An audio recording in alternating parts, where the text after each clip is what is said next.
Happy Father's Day to all of you out there listening in the Trade Crew universe, and this was a very fun and heartfelt episode that I had looked forward to for a very long time, so let's get into it with the Prince and Princess of HG Home Services.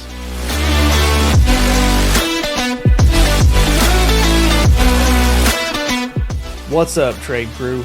Welcome back to the HVAC R&D podcast, the home of the Trade Crew, the voice of distribution, contractors, and manufacturers. We're rolling into Q2 with some serious momentum, and the show is growing bigger than ever. The HVAC R&D Substack newsletter is officially live. The Ramblin' Rhino column is back in full force with multiple fresh articles dropping every single week, and the newly relaunched resource hub at hvacrnd.com is now going to be your go-to spot for tools, products, partners, and insights built to help you grow in the trades. So if you believe in real conversations from the truck to the boardroom, make sure you like, follow, and subscribe to the show. Don't forget to subscribe to the newsletter so you never miss the conversations, columns, and resources built for the people keeping this industry moving. Big shout out to our Q2 partners making it all happen: Diversitech, LiveSwitch, RLS Rapid Locking System, True Nature Meats Company, Residio, and Mon Hummel. Now lock in, turn it up, and let's get into another great conversation right here on HVAC R&D. So what's up, Trade Crew? Welcome back to the HVAC R&D podcast. And today's show is a little bit different. It's been one I've looked forward to for a very long time. Many of you know these two's father, Keith Flores, better known on social media and the HVAC world as HVAC God. He previously was on the show for episodes 44 and 45, and more recently on episode 153. But today we get to meet the next generation and hear some different perspective. So joining me are brother and sister duo Cole and Corinne Flores from HG Home Services. Corinne serves as the chief marketing officer and manages the office operations, shenanigans, branding, and social media presence for the company. Cole is a service manager and a third-generation tradesman carrying on more than 60 years of family history in HVAC. And together they're helping continue the legacy their father has built while bringing their own strengths, personalities, and vision to the future of HG Home Services. As someone who also grew up in a family HVAC business, I know firsthand that being raised in the trades gives you a different perspective that few people ever really understand. So today we're talking about family, legacy, workforce development, and what it's really like growing up in the HVAC business. Both of you, thank you so much for your time. Welcome to the show today. Thank you. Yeah, thank you so much for having us. The obvious question that everyone probably wants to know, and we'll start kind of like that, and you can pick which one of you want to answer first. But what was it really like growing up with HVAC God as your dad?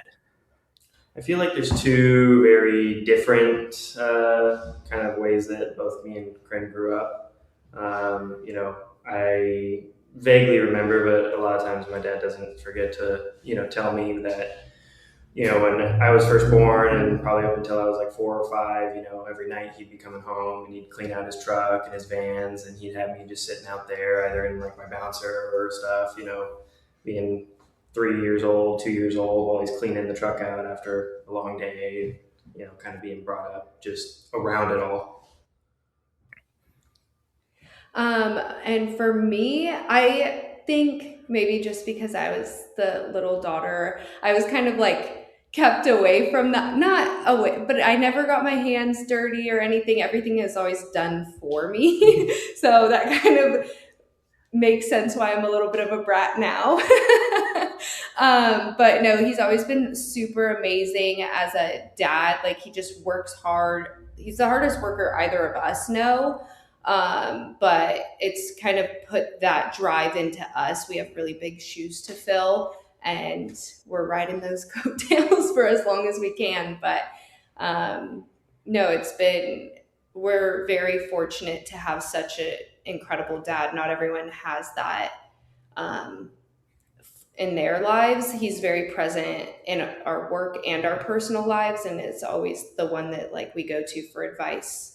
No matter what aspect, he gets us out of it. Well, and I understand that completely. Growing up with this, I remember helping clean out the work truck. I pretty much lived in a work truck from the time I was 5. It was like, you're going to be a gopher kid. And I was like, Dad, can't I get an allowance? He's like, you can go to work and get a paycheck. I was like, okay, I guess I'll go to work, Dad. That's literally how it was. And at what age did you guys kind of realize that HVAC wasn't just the job; it was really the family business? I mean, I probably kind of recognized that a bit sooner than Corinne did. But when I started like actually going out and working not just with my dad, but with other crews that he had, with his businesses and whatnot. When I was like 16, and a little bit before that, even during the summers and whatnot, and kind of seeing that like full, people create full lives and careers and have families and everything. And it's not just the thing that my dad does, but instead is a, pivotal part of like our society and sort of infrastructure. It's like there's careers here because this is something that everybody will always need to do. And, you know, being able to sort of see that when I was still in high school helped me a lot, because it kind of helped shape, the direction that I went. Yeah, mine was definitely later than Cole's. I guess our ages were like I was 18, so I was pretty close to you when I started. But originally I didn't see myself going into the industry. I wanted to do nursing actually. And I had a great internship at a local hospital, Hoag. It's like rated #1 in the nation for their programs, everything. But I kept passing out. I went to every floor and was passing out in the patient rooms and getting wheeled out. So I was like, okay, my body is literally rejecting this career. Nursing's not for me. Nursing's not for me. So I guess HVAC's just in my blood, because at that point I transitioned over to the family business and I started out cold calling in my bedroom for HG, and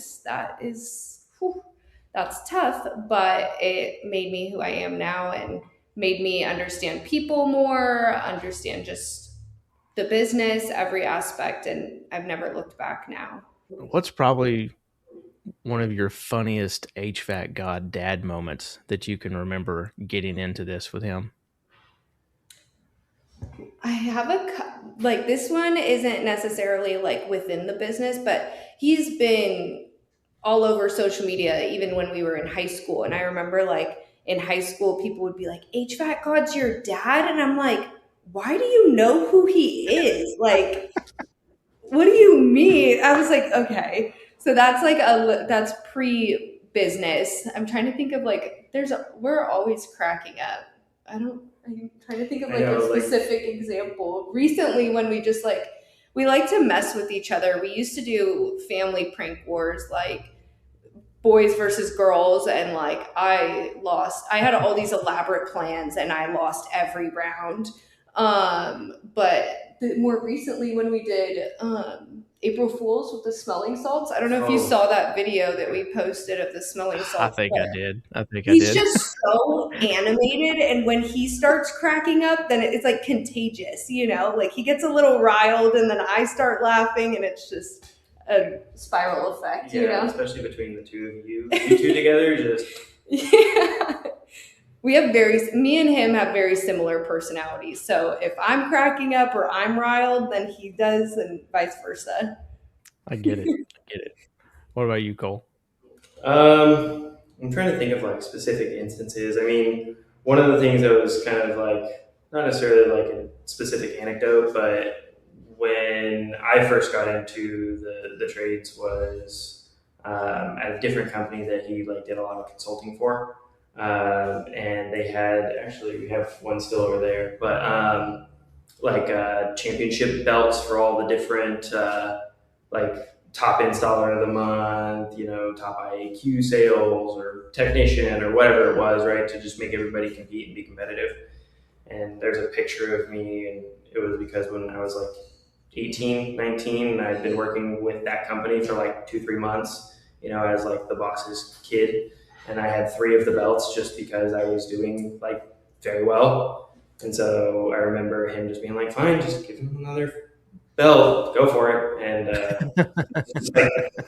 it was just very much a like, well, I'm trying not to make you, give you any sort of help at all. And you don't need it, but here you are being a pain in my ass. talking about you guys kind of forming your own identity into the family business now. Cole, when did you really start to kind of find your feet, both operationally and technically? Well, technically, it wasn't very long after I had started because I mean, I like knowing how things work. I just have a very like mechanical mind, and I'm very hands on, and I just always have a sense of like curiosity more than anything of like, oh, I wonder if this is the best way to do it. I wonder how this works or why this is doing this. I don't just kind of accept things as they are usually. And so when I first started, I was, helping installers and learning from them and kind of like being a gopher and getting to know what everything is. And then when I started working full time, they threw me in a van. And at the time, I was working commission only. And I had, from when I started, less than a month to kind of move out and get everything out and figure it out, sort of a sink or swim kind of mentality. And I mean, I didn't want to go to anybody to ask for help. And hey, do I need, what do I do on here? How, technically, how do I make things work? And so I just would look it up on my own, and I would go through and, just kind of figure things out. So, I mean, I was the guy that people started going to for questions and, help on how to fix things when I was, less than a year in.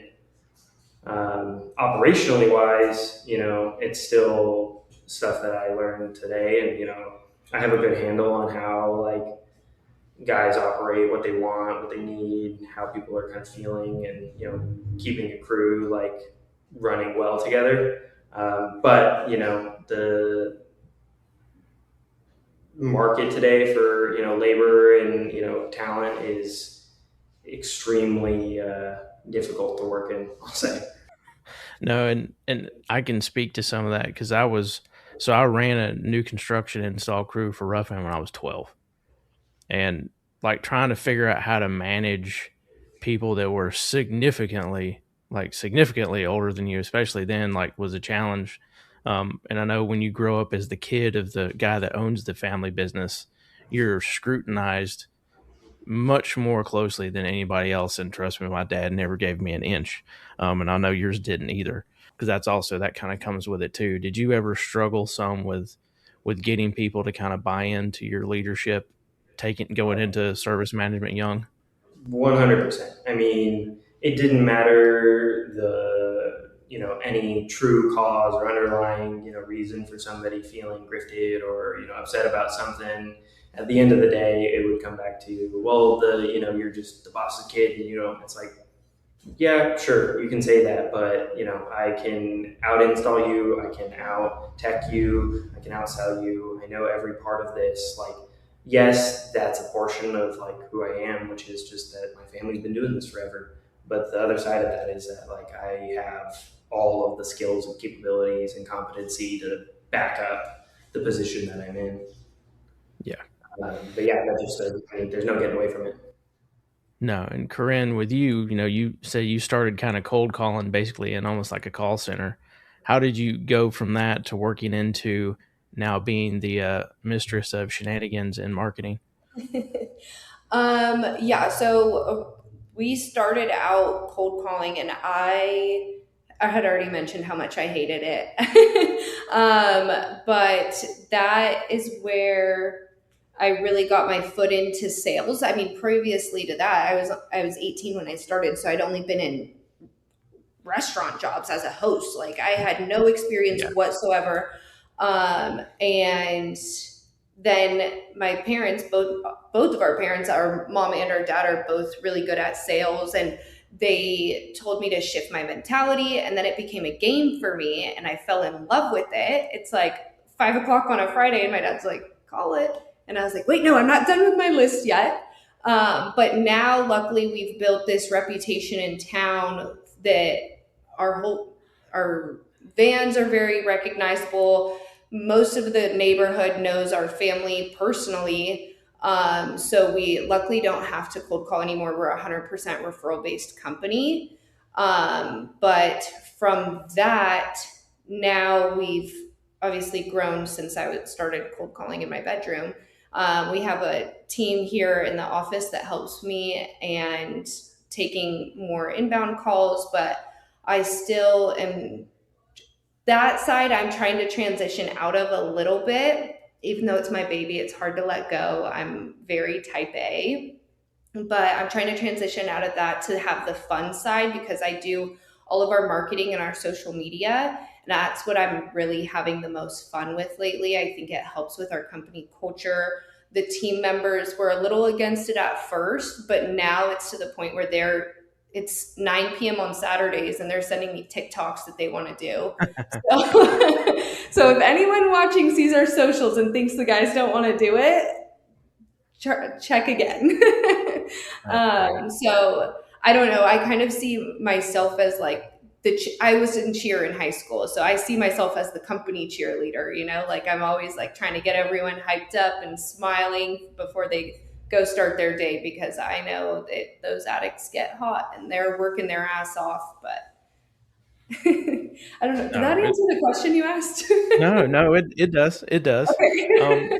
What's something that both of you have come to do in business that's actually different than your dad? I think for me, mine's maybe just, I was going to say that social media side where like I get the guys involved, but he's always been super about company culture and that's been super important to him. But I think maybe it's also too, because I'm a girl, it's easier for me to be like, hey, a little crazier about it. I'm trying to think. I don't know what. Maybe you can answer. I think the biggest thing for me, like culture and sort of business wise, that's different between me and my dad is that, and I don't even necessarily think that this is much of like how we would truly be different, but more so just being in different positions at different times. When he was my age and, running companies and building companies and stuff, the environment, the work environment is, drastically different than it is now. Like now, a lot of the times I have to, kind of coddle and like help and bring up a lot of the younger guys instead of just like, dude, sink or swim. Like, I don't care. But in order to like grow a lot of that talent, you can't be as harsh or as, ruthless as I think that, he was in the past and as much as I want to be. This episode of the HVAC R&D podcast is brought to you by Diversitech, the one-stop source for contractors who want to simplify every job. Whether you're stocking up on install supplies, service parts, thermostats, controls, or digging into the legendary tool line from Hillmore, Diversitech has you covered. They're not just a parts supplier. They help build solutions for HVAC pros, offering pads, condensate management gear, electrical parts, replacement components, premium tools that make install, service calls, and maintenance faster, cleaner, and more professional. Partnering with Diversitech means fewer trips back to the supply house, more time on the job, and less chance of callbacks because you're using the right gear from the start. If you want to work smarter, stay stocked up, and show up for every job ready, Diversitech is a trade pro's best friend.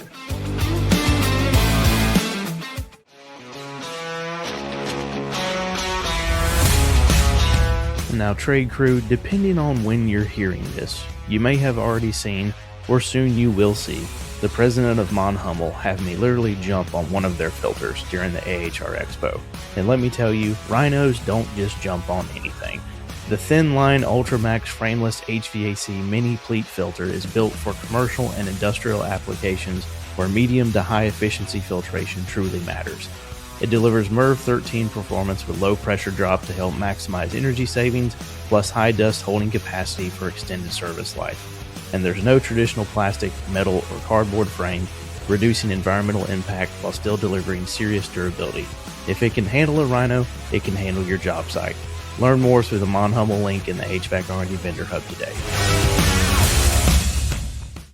I completely agree with some of that too. I see it from how it would have been like even when I was a kid and how dad would treat me or treat employees. And it's like, if you do that now, like you're just going to run everybody off, unfortunately, because everybody got soft. I know you don't want to hear that, but all y'all got soft. Yeah. I'm going to say that he got a little softer because of me and Cole, probably. Because I mean, because you'd worked on different crews than from when I started, and I feel like he was a little more Yeah. harsh then, but then maybe I just am giving myself too much props. But since his daughter's here, we're a true Gotta family be nice business to now. HVAC princess. So yeah, maybe I need to make an Instagram called with that handle. Change my license plates. There you go. Well, and Corinne, for you, I know a lot of people underestimate how critical marketing and office operations and cultures are to the success of the company. You say that was something that was always very important to your dad. Is that kind of why you love it so much? Is that you kind of feel like you're taking on that mantle and trying to keep the culture of the company growing? I think so. I think that, like I had said earlier, that me and him just have very similar personalities.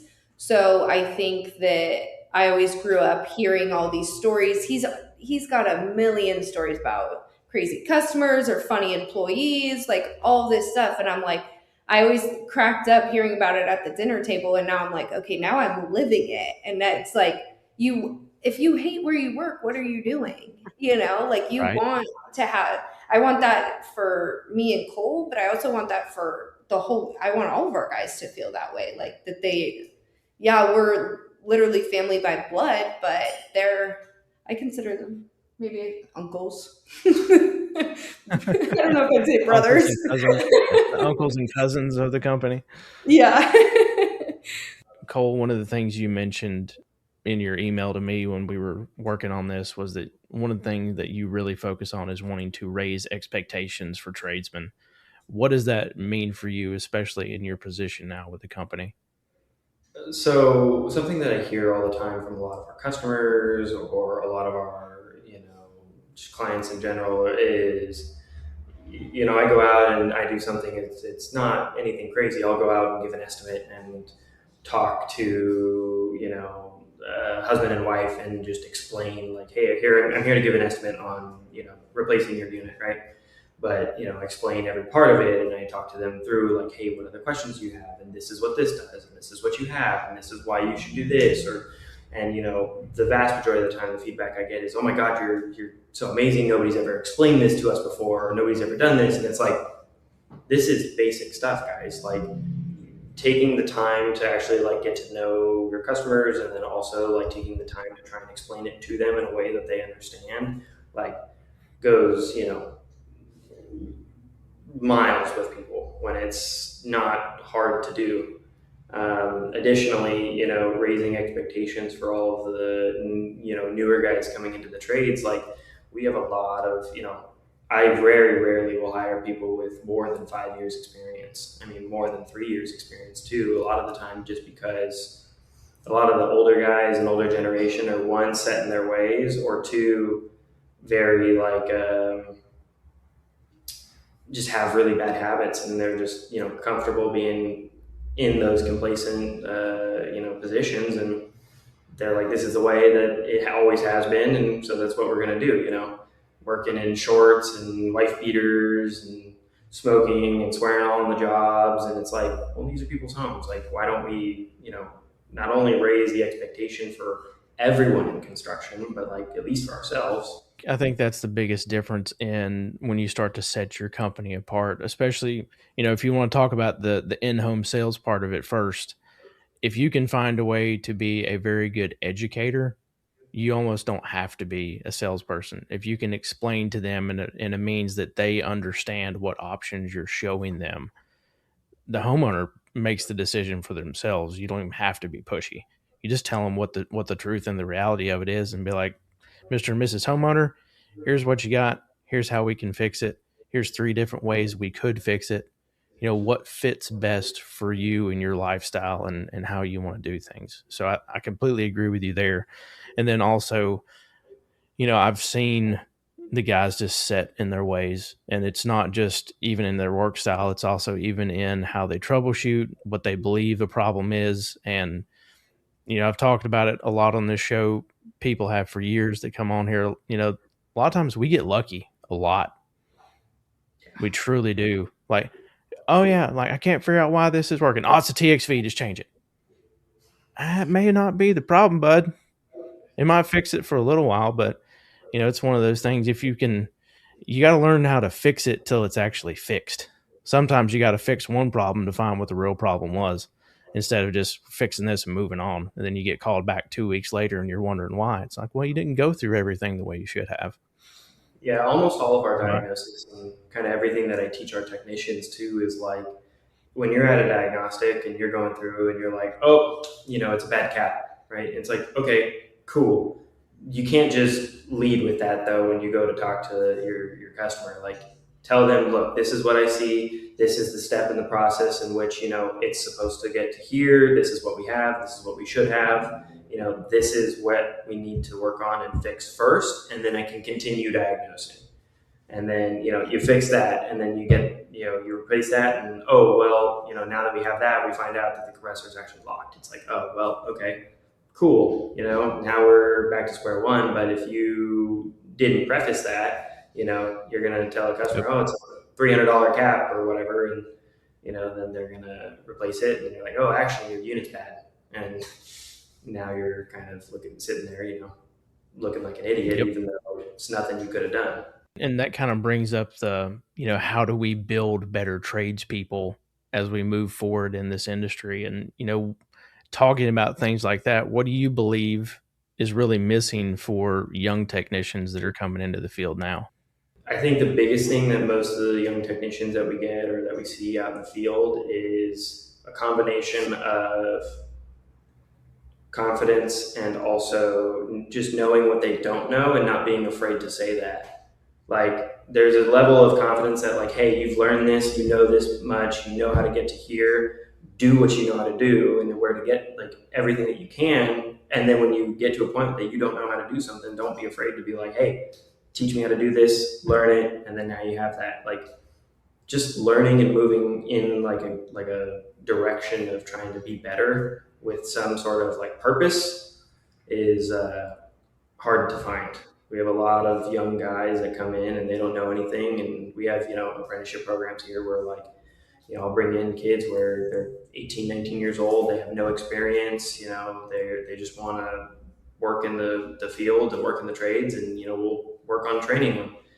And, sometimes those kids catch on really fast and they start, figuring out how everything works and spending their own time trying to learn about the systems and figure out how to troubleshoot better. And then sometimes we have kids that are here for 3 months and, at the end of that 3 months, we're like, hey, you still don't know how to do a basic duct run or how to cut like sheet metal. And you've done it a bunch of times, but every time now you go to do it, you keep asking for the same help. It's also hard to sometimes impress upon people that there really is no dumb question.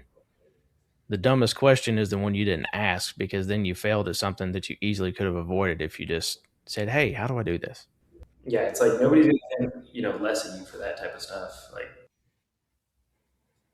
I think that just applies across, not even just across the board. It's across the board for you too, I'm sure, with bringing in new office people that aren't used to running a business. So like when you bring in a new office person, what are some of the things that they may misunderstand about, even running a company or how a company operates? Well, I think a lot with just bringing people in, HVAC such a niche community that our clients call in like, hey, I got this estimate for this. Like, what is this? And then I'm trying to teach our receptionist about HVAC that I've acquired the knowledge from Cole explaining it to me. So it's just kind of a trickle effect. But also, I always just reiterate and try to tell people, like, anyone who's in our office, at the end of the day, everyone's human. Like, no one expects you to know all of the answers. If someone's calling in and if you don't know the answer, it's okay to say that. Don't give them some BS answer. Just say, let me check in with the team and I will get right back to you. People will appreciate that and respect you more for just being honest than spitting out something and then you got to call them back and tell them, actually, I misspoke. Honesty is better than, and admitting that you don't know is better than lying. Just coming up with absolutely. Yeah, some of the worst challenges I think that we've had, in the past, or at least that I've had in the past, is, having a technician call me after he's been on a job for, a couple of hours and gives me the rundown. He's like, hey, I told them this and this was what was going to be the problem. And then I was like, oh, well, maybe it's this. And So then I told him that, and then I'm like, dude, you just spun this web of BS that now we gotta backtrack. Like, stop, don't do that. Like, just don't do that. Call for help, ask. It's like, it's fine. But, I think everybody's so adamant to either, it goes one of two ways. Either they're so adamant to be like, no, I got this, and then try and make something work, or they have no confidence and then they don't, do the things that they already know how to do. And then they're constantly calling you for arguably dumb questions when you know that they know what the answer is. And sometimes they just need to talk it out. But that's just experience. Well, I think we also see, you talk about people like, no, I got this. There are a lot of personalities that come into this industry. And sometimes it can be difficult to teach and do different things. How do you find a way to teach professionalism without your guys losing their personality? Because a lot of times their personality is also usually what makes, customers be endeared to them. But you've also got to dampen it with that level of professionalism so that they don't spin the web, as you say. Yeah, I think when we're going through our interviews and hiring people, that's why it's more important to me and kind of us that the people we hire have those sorts of personalities more so necessarily than the pure like hands-on technical skills. Because I've been doing this long enough now to where I feel pretty confident in my understanding of everything to the point where I can teach it back to somebody pretty easily. So if I can find somebody that has the right personality and drive and social skills that are much harder to teach, the technical stuff and whatnot I can teach back. But a lot of that I think is just inherent in finding the people that are in the trades that have a knack more for it, and that's kind of where we are. But it's really hard to teach that professionalism without, like you said, losing that personality. And it's like, you got to kind of put yourself in customer shoes and be like, yeah, like, who do I want in my house? And yeah, I don't think, everybody needs to be a robot, and I don't think everybody should. I think you need to have I like, Joseph or Travis or whoever, I want him to work with, I want to work with him. Can I request him? Like, I like that.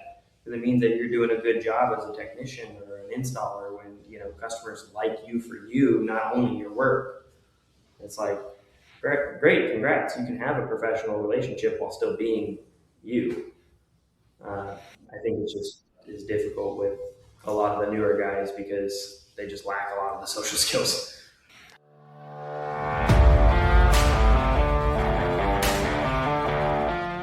Trade Crew, I'd like to introduce you to my friends over at LiveSwitch. If you haven't heard of them, they're developing a platform specifically for trades contractors and service professionals like yourselves. So picture this. Mrs. Jones calls the office, her furnace is making some kind of strange sound. Normally, you would just have to roll the truck and go see what's going on. But instead, with LiveSwitch, you can jump on a video call right then and there with no app with Mrs. Jones. You can see things from her perspective on a fully functional video call. You can take screenshots, you can record, and you can deliver a different experience that no other contractor is giving their homeowners right now. If you're worried about it working with stuff you're already using, you know what? It integrates perfectly into Jobber, Service Titan, House Call Pro, any of the stuff that you guys are already using. It makes it a seamless transition to add this new tool to your arsenal. Go to hvacrnd.com, visit the vendor hub, set up your LiveSwitch demo today. You can also click the link down in the description below, or you can find the link to the demo in my bio. Thanks everybody for listening to the show. Check out LiveSwitch. I promise you it is an app for you. It gives you an ability to do something completely different for homeowners that no one else is doing right now. You guys won't be disappointed. Go schedule your demo today.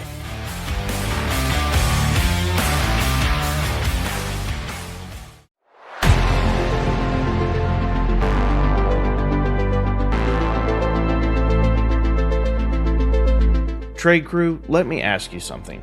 How many leads are you paying for right now that never actually turn into book jobs? That's where Chirp comes in. Chirp is built specifically for home service companies to help automate your follow-up through text, email, voicemail drops, and now AI-powered conversations, so your leads aren't sitting there going cold while you're out running calls. Because the reality is, speed to lead matters. If somebody fills out an online form and doesn't hear back quickly, they're already calling the next contractor. Chirp helps bridge the gap by instantly starting the conversation and keeping follow-up moving automatically. And what I really like is that it still feels human and not robotic. It integrates with platforms like Housecall Pro, Service Titan, Field Pulse, Jobber, and more, helping you stay in front of customers without creating more office chaos. If you want to convert more leads that you're already paying for, head over to Chirp, automate the follow-up, and close more deals. Make sure to go to the HVACRD.com resource hub and book your demo today and find out more about what is truly the most badass AI lead conversion system in the trades.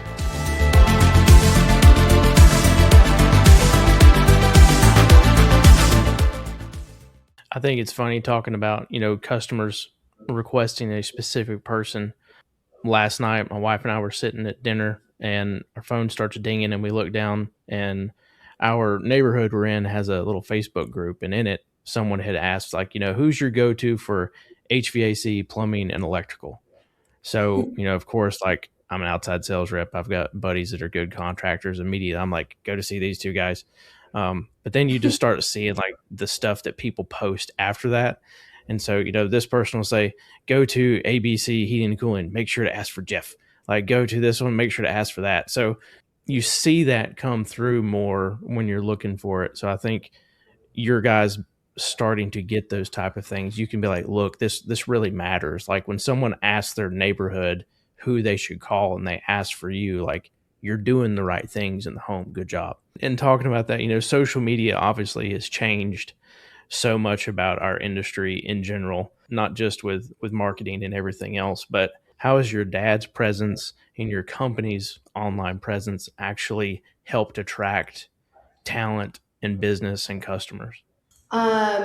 For talent side, we get people DMing us constantly about and commenting on our post. That's a clean install. I'd love to work with a company who takes that much pride in their work. We showcase all of our work, but it's also like HVAC's kind of boring. Do people really want to look at a system 7 days a week on our socials? So we try to mix it up too and have fun when we're doing them. We do TikTok Tuesdays and Mansplain Mondays with Cole, where he breaks stuff down. But also our office is located in Corona del Mar, which is a very tight-knit community. We have third Thursdays every couple months that the whole town comes out. We have the CDM Christmas walk, and that we're promoting on socials. We're heavily involved with the community. We're about to do some collabs with local businesses, just being more community oriented, and the neighbors notice that. The neighbors see our posts. People call all the time, oh my God, I saw your Instagram post, or I saw you guys on TikTok, so that, yeah, we're posting silly things, but we mix in what we actually do as well to show that we have fun, but we know what we're doing. And that's what I think people are gravitated towards. As for my dad's social media, he has a much larger following than HG. I'm trying to get our numbers up to his, but Challenge accepted. Yeah, one day. I only took over the home service HG's page maybe a year and a half ago. He's got since Instagram started under his belt. Oh yeah. So his socials, people, it's crazy. Like anytime me and him were just taking content this morning at the beach, and you drive around in his truck, people are like, hey, HVAC God, like it's like, I don't know, it feels weird saying it, but like he's like a local celebrity. Like he knows all the people everywhere. It's cool. It's a weird feeling, but it's cool. Have you guys felt kind of pressure to live up to the HVAC God stardom, so to say, because of things like that? Not in a negative way by any means, but I think that we have definitely not big shoes to fill. I've been very lucky lately. I've gotten a lot of other opportunities for sort of a side hustle, side job that's turned into a full company now. But all of those are being spoon fed to me through my dad's connections. It's just because he is so well respected in the community and by everybody. So it's like a family legacy that you have to like uphold this reputation. Yeah, I'd say like reputation, but also just like, anytime anybody really needs sort of, I mean,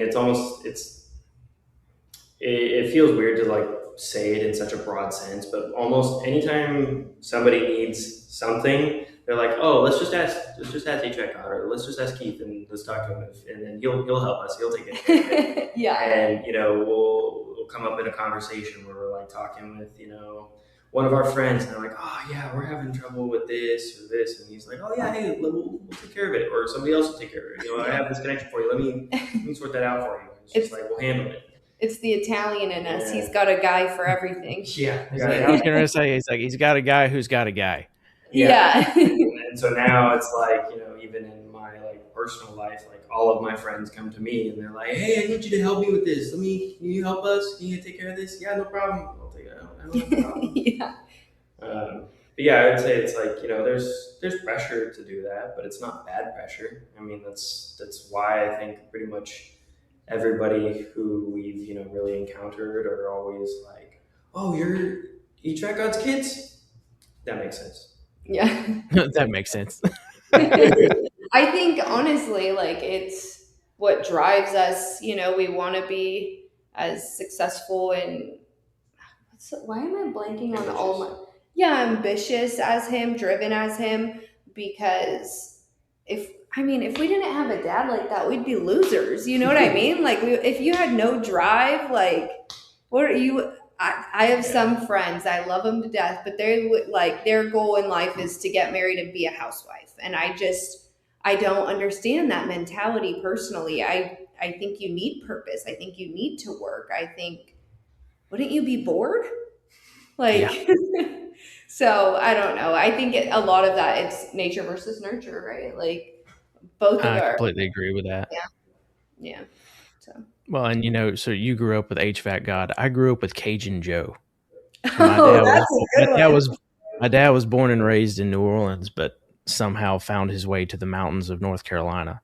And my entire life, anywhere I went, it didn't matter if it was Supply House or anywhere. They're like, oh, there goes little Joe. It's not my name. It's not my name. Like I could walk into there's an old supply house in Silva that we went to. It was maybe 20 minutes away from us. And the guy that was the branch manager when I was in high school is still the branch manager there to this day. And I could guarantee you if I walked in the door there today, he would be like, oh, look, little Joe's here. I can guarantee it. And I've not seen him in like 25 years. But I could bet money he would say that. That's awesome. So to have a little fun before I ask you some serious heartfelt questions, I'm doing a little segment called the Diversitech Drill Down that Diversitech sponsors. And these are a couple little just like quick hit questions. And I'm kind of going to go back and forth to both of y'all. To some of them, Corinne, you may not answer. And some of them, Cole, you may not care to answer. Question number 1, favorite tool? Favorite tool? ProPress. Yeah. Least favorite job? Drains. Anything doing sewer, drain cleaning, do not. You can answer too, Corinne. That's nursing. Yeah, Corinne. Yeah, nursing. Who's more stubborn, the two of you or your dad? Our dad. Or is it like the two of us against him? Because that's. I mean, we could take it that way. I don't know. We're all three stubborn in our own ways. Yeah. It just if Dad. We choose that battle, we will die on that hill. I will say most of us are pretty good about choosing a battle that the other doesn't choose. Yeah. And so they're like, all right, fine. But when we do both choose the same battle, it's usually somebody's dying. Who answers texts the fastest? Me. Yeah, for sure. By far. I was waiting for you to both be like, Dad. No, no. But you answer his fast. You don't answer his within 3 minutes. It's like, hey, what are you doing? I'm like, it's 11:45. What do you mean? Biggest argument y'all have ever had at work? I don't know that we've had crazy big arguments. I think we're both like passionate and we'll fight, but then we're over it by the next day. Yeah, we don't. I mean, the only thing that we really had like big like disputes about are usually like contracts and contract wording. Yeah. I'm It's- dyslexic as like I'm very dyslexic, and Cole's very numerical and smart on that side, and I'm the one who sends the contracts out. So sometimes there's problems with that. So now I call him and I say, I put it into ChatGPT. This is what it says. Does it sound right? Who would survive the longest without air conditioning? Yeah. It's like I live in attics. I got that. I was out in the middle of BFE yesterday for like 5 hours in a 140-degree attic running wire. So yeah, I can't imagine Corinne doing that. Yeah, really. HVAC princess. Yeah, I stay in the cool office. Last one. Favorite thing about working together? I've got this one. Okay, so me and Cole, all through high school, like I've always wanted to be his best friend, and we are polar opposites in pretty much every aspect. Like I like to go hang out with my friends and be social. He's very introverted. This gave us, like, usually for most family businesses, everyone's like, oh, how do you do it? It tears families apart. It brought us together. I feel like we have a common ground to like bond over now. And we're also getting older, so we have more common interests now, like working out or going to shoot guns or whatever it is. But the base of it, I feel like the company brought us together. That's Yeah, we do. I mean, we just never spent really like any time together before, and so now it's sort of like you have to be like you're stuck here. I don't call Yeah. anyone Yeah, make in it my work. life more than him. We go through our call logs, it's minimum of 30 calls a day. Yeah. That's how it should be. I love my big sister. She's way older than me, but I love her to death. Trade crew, let's be real for a second. Most callbacks aren't because the system doesn't heat or cool. They're because something small got overlooked. And condensate issues, that's one of the biggest ones. That's why I like the Assurity system from Diversitech. It's a full approach. Pans, switches, pumps, all designed to work together and create redundancy so you're not relying on just one line of defense. Because when water gets loose in a house, that gets expensive. Fast. Now here's the kicker. When you install it the right way, you can back it with the Assurity Promise. That's up to $2,500 in water damage protection.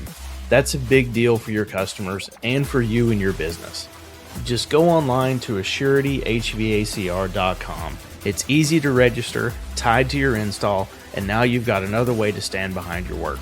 That's how you separate yourself. Ask your local distributor about Assurity from Diversitech today.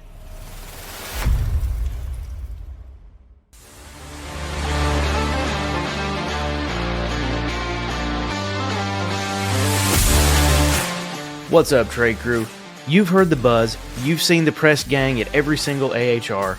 Contractors across the country are ditching their torches for RLS press fittings, and they're not looking back. Why? Because RLS lets you finish faster, safer, and cleaner. From rooftops to mechanical rooms, crawl spaces, and attics, it's a press and go solution that's leak tested, UL recognized, and proudly made in America. Make the switch to RLS and take the heat out of your installs, literally. RLS, rapid locking system, press forward and press on.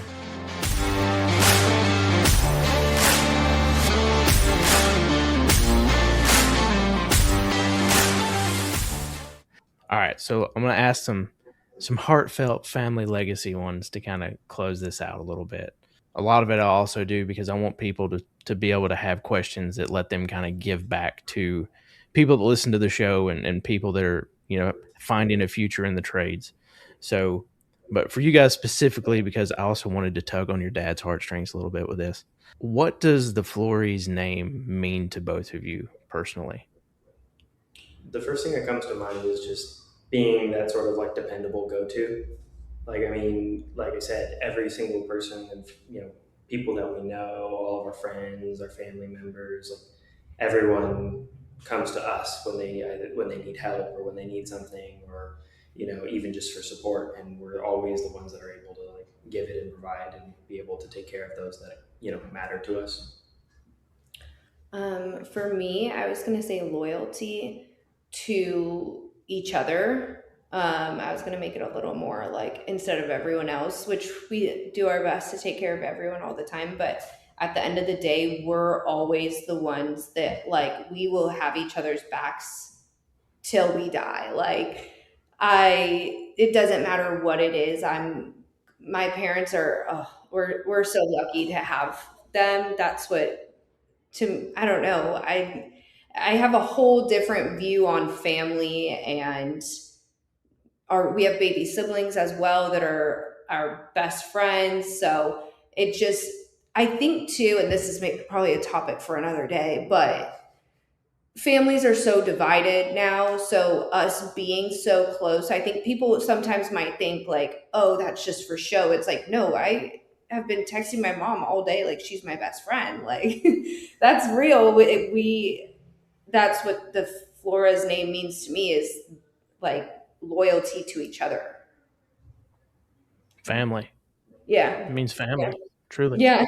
Even if it's our family, I think I know so many of my friends that are like, man, I wish our family was as close as yours. We do Sunday dinner every Sunday. My mom's making a feast. We're hanging out all day, not because we have to, but because we want to spend time with each other. I was very fortunate growing up. One of my best friends, he and I are best friends this day. He just became a dad for the third time like 3 days ago. So congrats, Corey. Congrats. But his family were huge, and for us, we didn't really have a big family. My dad's family all still lived in Louisiana, so I didn't really grow up around a lot of that family. But his big family he treated me like you guys talk about. You want your family to treat other people. That's awesome. So, what do you hope HG Home Services becomes over the next decade? That's a great question. I don't know if it's because we move so fast that I don't think about it. Think about the next week. I want us to not stay where we are, because you always want to grow and build and develop. But I think where we're at right now, that we have such a great reputation, I just want to continue to build that legacy. That we like being small, so I don't want to be growth quantity wise, but like I want the legacy to continue and us to have that reputation that people know us for doing the right thing.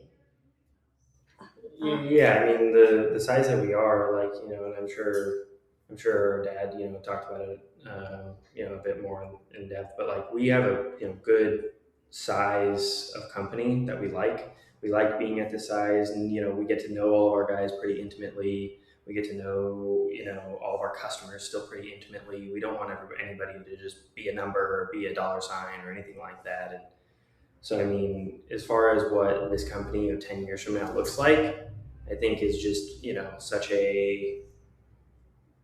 just a continuation of that. I think we've done a pretty good job over the past handful of years, and already establishing what we want to establish, and then just prolonging that sort of model and legacy.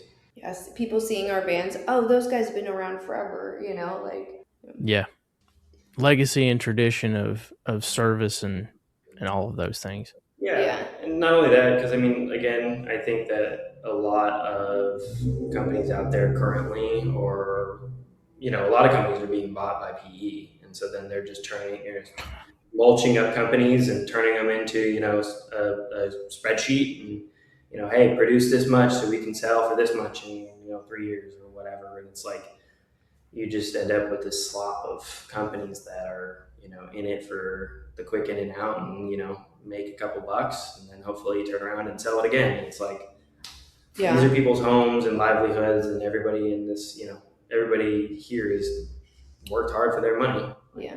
And all of our clients are returning clients. Like, we know when people's daughters are graduating and when people are getting engaged, like our clients, we know them on a personal level.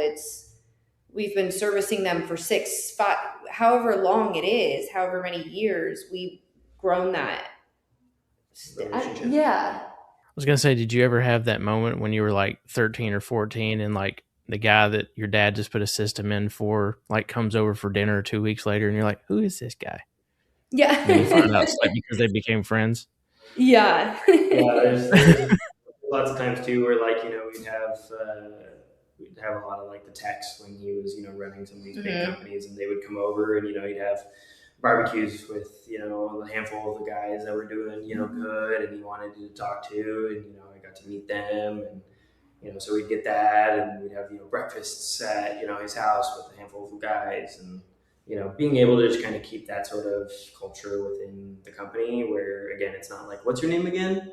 It's like, what's one thing that your dad has been able to accomplish that makes y'all proud of him?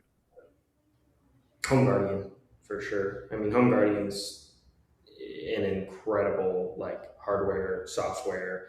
Every single person that he's talked to about it before they realized that he actually did it said, "Oh, you can't make that an actual you can't make that. You're not going to make that happen."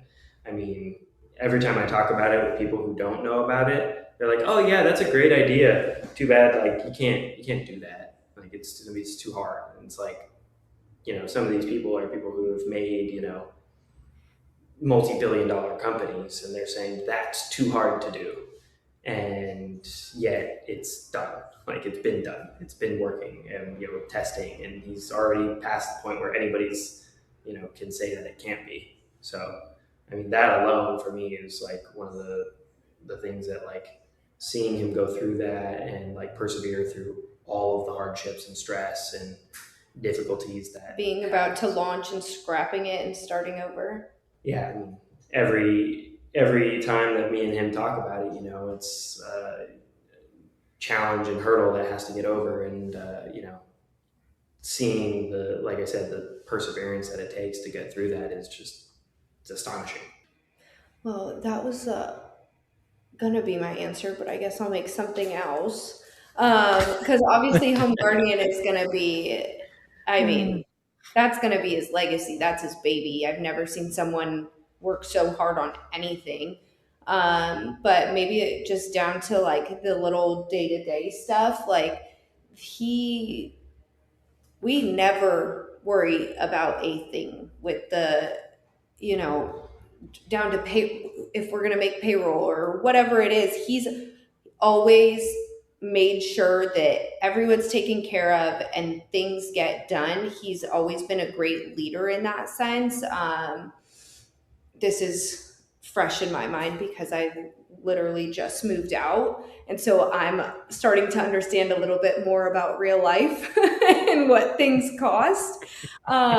So when I started looking, I was like, how do people afford this? How do people afford children? Let alone, and then I started thinking about my own dad. I'm like, okay, he's got me and Cole on payroll.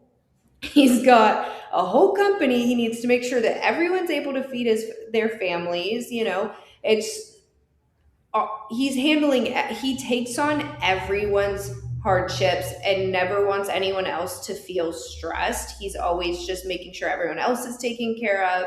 And he's got 3 kids under 8 years old. He's still up at night playing roughhousing with them. I don't know how he has the energy for it. It's just who he is as a boss and a father. It's unlike any other person I've ever met.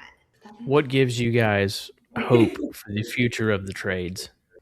What gives us hope? KJ, for me, our little brother, he's 5, and I mean, every time I'm over at the house doing something, or he sees the guys around or whatnot, he's into it. He wants to see it. He wants to help. He wants to, we moved coffee tables yesterday at the house, and he's like, "Hey, how can I help you?" And he runs over and he grabs one of the logs and starts dragging it out. And it's just seeing that there's still kids like that that was me growing up. Is wanted to see what dad was doing, and I wanted to learn. And I think it kind of just, even seeing that that's still there, even in a, small instance like this, it's like, well, if it's here, it has to be elsewhere too. You got to be able 100%. to have kids and whatnot that are still interested in that, and fathers and brothers and whatnot that are interested in trying to pass it along to their kids and their brothers and stuff. Yeah, I think that there's been a huge shift in culture lately too. Like people wanting to get away from so much. It's ironic coming from me, wanting to get away so much from social media and more go play outside, go do something with your hands. My generation, everyone and their mother is a SoundCloud DJ and I'm like, we need electricians. Like, Yep. everyone wants to be an influencer, doesn't want to work at all. It's good. I think that the culture has definitely started to shift and people are starting to see that it's important. And also the trades, us having that leg up because we're probably the last ones that AI will take over, Mm-hmm. replace. So I'll be 40 in a couple of months, which is weird to even say. But I kind of experienced like the middle of that. It's like, I grew up playing outside because we didn't have all this stuff. Like I didn't get a cell phone until I was a junior in high school. And then I've watched this whole next group of people that like just they can't get away from technology at all. And now it's like at some point, guys, we've got to get people to learn it's okay to play outside again. yeah, Because otherwise it's just, we're just going to sit inside, fighting over how many screens we can get in front of our face at a time. 100%. I go on walks every single night. Got to get my 10,000 steps. Um, but Get I them steps noticed in. on my walks that it's like even just who will make eye contact with you or smile at you or say hello. It's no one my age ever, like if they do make eye contact, it's quick and then they look away. Like the older generation, like is like, hi, how are you? Like even if it's quick and it's a stranger, but it's a weird mentality that people like, don't you want to know your neighbors? I don't know. Am Yeah. I weird? I think I'm very extroverted. No, it's Talk to it's everybody. completely true. It's completely true. I'll be that way. Like my wife will yell at me. Like I'm the guy that like I'll pull up next to a guy in a nice car and I'm like rolling the window down, like, "Hey man, nice ride." She's like, "You're gonna get shot one day here in Charlotte." I'm like, "I don't know. I was just trying to be nice." Yeah. Yeah. All right, last question, and I'll let you guys go. I'll word it funny, be like, if HVAC God is listening to this episode, because we all know he's going to, um, what would each of you like to say to your dad? Um, old HVAC God. He probably already knows all of this because I'm in our family. I'm known for my handwritten letters on birthdays and Father's Day and stuff. But I am truly like so proud to be his daughter. Like it's already presented me with so many opportunities, but also like to be able to say that your dad at my age is I'm 25. Like most girls are like, oh, I hate my dad. Like my dad and my mom are truly my best friends. They're the ones that I go to no matter what. And I know they always have my back. I know how rare it is. And I just am so, so grateful for that. And to be learning from him in personal and in business. Like he teaches, I learn something new from him in business every single day and in the personal life.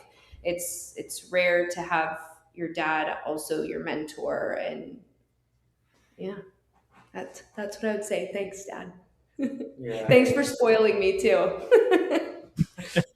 Yeah, I mean, like, I truly don't think that, I would be even close to like the man that I am today or have any sort of the same values or things that are important to me that so many, people lack, and so many of the skills that people lack without, a figure like him in my life. And there's nobody that could possibly replace him. There's nobody that could possibly do the same or even close to the same level of a job that he did, raising me, raising Corinne, raising our younger siblings. Like, it's such an advantage to have somebody like that in your life, and truly, truly blessed to be in a position that we're in. And it's like, there's nothing that I would possibly change about how any of our life, was growing up, and how it is now, and who he is to us, and how he's, nurtured and cared for us, as well as, been hard on us when he needs to be hard on us, because he knows that those are the times when people grow. Like, he's an extremely, extremely loving, caring, and selfless father for us. And I just, don't have all the words to be able to describe the thankfulness that, I have for being in the position that I'm in now. So, HVAC God, if you're listening, it's almost Father's Day. Happy Father's Day, buddy. This is the Father's Day episode. This is the Father's Day. I might have to rush through production to get this out next week. But, well, thank you both so much for goofing off with me for an hour. Really enjoyed it. Like I said, I looked forward to this conversation for a while because I have great respect and love for your dad. So everybody, this is the future of HG Home Services right here. You guys have any last words before we wrap this up? Thank you so much for having us and for asking me questions I hadn't thought about before. So back to the drawing board for us, but I really do appreciate you having us on. It's been a great time, and great time getting to know you. Yeah, thank you for inviting us. Yeah, absolutely, guys. So enjoy your weekend. Trade Crew, thank you so much for listening, and I will catch y'all soon. Peace. And that's another one in the books, Trade Crew. If this episode brought you value, make sure you like, follow, and subscribe on whatever platform you're listening on. Share this episode with your friends, your coworkers, your install team, your sales reps, and anyone else in the trades that needs to hear it. And if you've got a voice, a story, or a lesson that the trades need to hear, this show is built for you. Head over to HVACRD.com, use the show questionnaire link, or hit the links in any of our social bios, and make sure to give me your information so I can get you booked in for an episode of the show.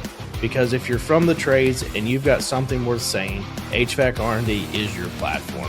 Until next time, keep evolving, keep serving, and keep the conversation going. Collaboration over competition always wins. So ramble on, Trade Crew.